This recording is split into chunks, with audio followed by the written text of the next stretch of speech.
Hello friends, welcome to A to Ayurveda channel. तो आज हम पढ़ेंगे नेत्र रोग। इसमें हम उसके हेतु, संप्राप्ति, चिकित्सा एंड क्लासिफिकेशन ये सारे पॉइंट्स देखेंगे। तो चलिए शुरू करते हैं। अगर अभी तक आपने मेरे चैनल को सब्सक्राइब नहीं किया है तो सब्सक्राइब जरूर कर लीजिएगा। तो सबसे पहले हम देखते हैं कि हेतु, नेत्र रोग के कॉजेस क्या होते हैं। तो यहाँ पे मैंने श्लोक बताया है, ये सुश्रुत उत्तर तंत्र का श्लोक है, तो इसे आप पॉज करके नोट डाउन कर लीजिएगा। और आगे मैंने इसे पॉइंट वाइज बताया है। अगर आपको श्लोक याद नहीं रहता तो आप वैसे पॉइंट वाइज भी लिख सकते हैं। जैसे उष्णता से तप्त हुआ मनुष्यों का सहसा शीतल जल में प्रवेश करना, मीन्स अगर हम हीट से आते हैं, बाहर से आते हैं और अगर हम जल्दी पानी पिया या फिर मुंह धोया ठंडे पानी से तो उससे भी नेत्र रोग हो सकता है। दूर की वस्तुओं को अधिक देर तक देखते रहना, स्वप्न विपर्याच स्वाभाविक, मीन्स रात्रि जागरण करना, दीवा स्वाप करना, ये करना। प्रसक्त संरोधन मतलब निखतर रोना, मीन्स हमेशा रोते रहना। कोप, शोक, क्लेश, ये इसके क्या होते हैं, हेतु होते हैं। अभी आगे और भी हेतु बताए गए हैं नेत्र रोग के, जैसे कि शुक्त, अर्नाल, अम्ल, कुल, थमाश, ये आहार्य हेतु बताए गए हैं। नेत्र स्वेदन करना, धूम स्वेदन करना, वमन का अतियोग, वमन वेग धारण करना, सूक्ष्म वस्तुओं को देखना, मीन्स दैट इज माइन्यूट वस्तुओं को, अश्रु वेग धारण करना, अभिघात, अति मैथुन, ये जो है वो उसके हेतु है। तो आप ऐसे पॉइंट वाइज भी लिख सकते हैं, जैसे मैंने यहाँ पे पॉइंट बताए हैं, आहार्य हेतु एंड विहार्य हेतु, आप ऐसे करके लिख सकते हैं। अब हम देखते हैं कि पूर्व रूप क्या है। यहाँ पे श्लोक बताया है पूर्व रूप का। तत्र आवील ससरंभ शुक अश्रु कंडूपदेहवत, ये जो श्लोक है इसे भी आप पॉज करके नोट डाउन कर लीजिएगा। ये भी सुश्रुत उत्तर तंत्र का श्लोक है। अभी यहाँ पे मैंने इसके पॉइंट्स बताए पॉइंट वाइज, जैसे नेत्रों में आविलता, ससरंभो मीन्स शोथ होना नेत्र में, आंसू का निकलना, लैक्रिमेशन, खुजले होना दैट इज इचिंग, उपदेह, गुरुता, तोद, राग आदि लक्षणम, राग आप इसे रेडनेस ले सकते हैं यहाँ पे मीनिंग।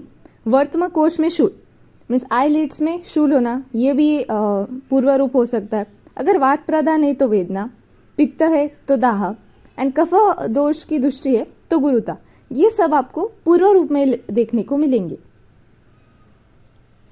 अब हम देखते हैं संप्राप्ति। नेत्र रोग की जो संप्राप्ति होती है ना, वो बहुत ईजी है याद रखने में। इसमें मैंने क्या बताया कि तिक्त उष्णादि अहितकर आहार विहार, लेकिन मेनली जो चक्षु के लिए अहितकर आहार विहार है ऐसा, इससे कुपित दोष पित्त का अनुसरण करके सिराओं द्वारा ऊपर की ओर जाकर नेत्र अवयव जैसे वर्तम, संधि, श्वेत, कृष्ण और दृष्टि भाग में अथवा संपूर्ण आंखों में आश्रित होकर रोग की उत्पत्ति करते। इसे आप ऐसे फ्लो चार्ट में भी निकाल सकते, जैसे निदान सेवन, फिर दोष प्रकोप, फिर वो सिराओं द्वारा ऊपर जाते हैं, फिर अवयव को दुष्ट करते और फिर नेत्र रोग, आप ऐसे फ्लो चार्ट में भी निकाल सकते। अभी इसकी सामान्य चिकित्सा क्या बताइए, ये मैं आपको बताती हूँ। इसकी सामान्य चिकित्सा दो मेन है, संक्षिप्त एंड विस्तृत।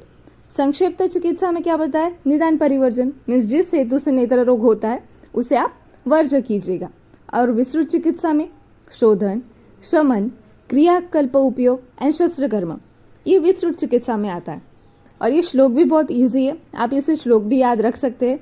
और नेत्र रोग ये जो है वो क्वेश्चन आ सकता है कॉमनली, उसकी सामान्य चिकित्सा। अब हम देखते हैं सबसे इंपॉर्टेंट टॉपिक, क्लासिफिकेशन। क्लासिफिकेशन क्या है, डिफरेंट आचार्य वाइज बताया गया है। जैसे सुश्रुत ने 76 बताया, वाग्भट, अष्टांग संग्रह एंड शानंदर, इन्होंने 94 नेत्र रोग बताए। योग रत्नाकर, भाव प्रकाश, इन्होंने 78, माधव निदान 78 एंड चरक ने सबसे ज्यादा बताए जैसे 96। अब आगे मीन्स आप इसे याद रखिएगा, लेकिन ये एमसीक्यू के लिए पूछ सकते तो ये इंपॉर्टेंट है। अकॉर्डिंग टू क्लासिफिकेशन कैसा है, अकॉर्डिंग टू दोष है, अधिष्ठान है, साध्य असाध्य एंड चिकित्सा, ऐसे 4 बेसिस पे इसका क्लासिफिकेशन किया गया है। वात, पित्त, कफ, रक्तज, सन्निपात एंड बाह्य को ही आगंतुज भी बोलते हैं। अब इनकी संख्या क्या बताई गई है, जैसे वात पित्त ये 10 है, कफ 13 है, रक्तज की संख्या 16 है, सन्निपात की 25 एंड बाह्य की 2।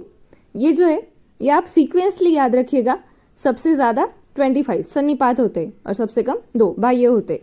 एंड वात पित्त सेम होते 10-10। अब हम देखते अकॉर्डिंग टू अधिष्ठान क्या टाइप्स पढ़ते, बाह्य, कृष्णगत, संधिगत, शुक्लगत, दृष्टिगत, सर्वगत एंड वर्तमगत। ये जो है वो अधिष्ठान वाइज टाइप है और इसकी संख्या भी बताई गई। जैसे बाह्य जो होते हैं वो 2 होते हैं, कृष्णगत होते हैं 4, संधिगत 9, शुक्लगत 11, दृष्टिगत 12, सर्वगत होते हैं 17 एंड वर्तमगत होते हैं 21। अभी ना इसकी ट्रिक है, क्या होता है, ट्रिक कैसी बताई गई है कि बस से कृष्णा संग शुक्ला जी दिल्ली सरोवर गए, ये इसकी ट्रिक है। तो अब इस ट्रिक को कैसे याद रखना है, बस मतलब बाह्य, कृष्ण कृष्णगत, संग संधिगत, शुक्लगत, दिल्ली से द से दृष्टिगत, सर्वगत स से और गए वर्तमगत, ये आप याद रखिएगा। अब ब से बाह्य 2 होते, कृष्णा होता है तो कैसे उसके 4 हाथ होते, 4 भुजाएं, तो आप उसे 4 संख्या। और संग शुक्ला जी, इसको कैसे याद रखेंगे, 9 2 11, ये जो कहावत होती है तो इसमें से 2 हटा दीजिएगा, मतलब संधिगत 9 हुए, शुक्लगत हुए 11, तो 11 के बाद क्या आता है 12, तो दृष्टिगत हुए 12, स से सर्वगत और स से 17, ये स से आते तो 17 और वर्तमगत आप एडिशन करके उसमें से माइनस कर सकते, वर्तमगत होते 21, ये आप सेपरेटली याद रखिएगा। तो ये जो ट्रिक अगर आप याद रखेंगे तो अधिष्ठान वाइज आपको याद हो जाएगी, 2 4 9 11 12 17 एंड 21, तो इसे आप याद रखिएगा। अब हम देखते हैं अकॉर्डिंग टू साध्य असाध्यत्व, तो इसमें हम नीचे से स्टार्ट करेंगे, असाध्य से। तो इसमें कैसे याद होता है, जैसे असाध्य रोग जो होते हैं वो बहुत डिफिकल्ट होते हैं और बहुत डेंजरस होते हैं, मीन्स खतरा होता है ना उन्हें क्योर करने पे, तो 17 पे खतरा आप ऐसे याद रख सकते हैं। और उसके ऊपर ही 7 लिख दीजिएगा, मीन्स नीचे 17 और उस पर 7, और साध्य याप्य 7 होते हैं। और साध्य कैसे याद रखेंगे, इन दोनों की एडिशन 24, उसमें से 76 माइनस 24 52 बचे, तो आप ऐसे साध्य असाध्यत्व याद रख सकते हैं। साध्य 52, याप्य 7 एंड असाध्य 17। अकॉर्डिंग टू चिकित्सा भी नेत्र रोग के टाइप्स होते, जैसे छेद्य, लेख्य, भेद्य, वेद्य, अशस्त्रकृत।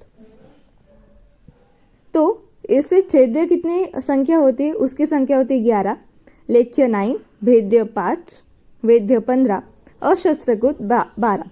ये जो होती है ये इसकी संख्या है। इसकी भी ट्रिक कैसी है, 6 भैंस लेकर वैद्य आया, 6 से छेद्य, भ से हम भेद्य याद रखेंगे, ल से अलेख्य, व से वैद्य और आया अ से अशस्त्रकृत। आप ऐसे अकॉर्डिंग टू चिकित्सा, ये इसके टाइप है। तो हमने सारे पॉइंट्स कवर कर लिए हैं, जितने भी नेत्र रोग के अंडर सारे पॉइंट्स आते हैं वो। And thank you for watching this video, like share and subscribe my A2 Ayurveda channel.